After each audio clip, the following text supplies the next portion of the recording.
জামাতের কোনো বিষয় নিয়ে কথা বলার রুচি আমার নেই।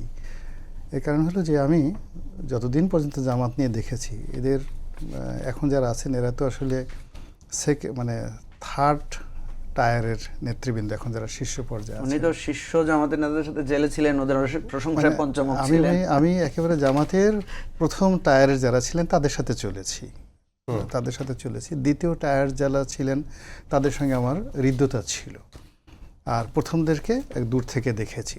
আর এখন যারা আছেন তারা তৃতীয় টায়ারের সারির।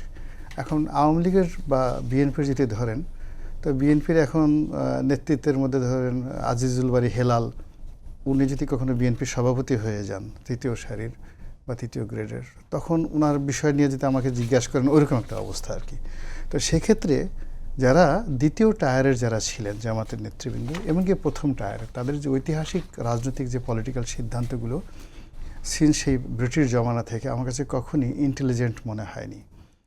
তাদের আবেগটা খুব বেশি এবং সবসময় তারা শক্তির সঙ্গে ভারসাম্য রক্ষা করার চেষ্টা করেছে। শক্তের ভক্ত, নরমের জম।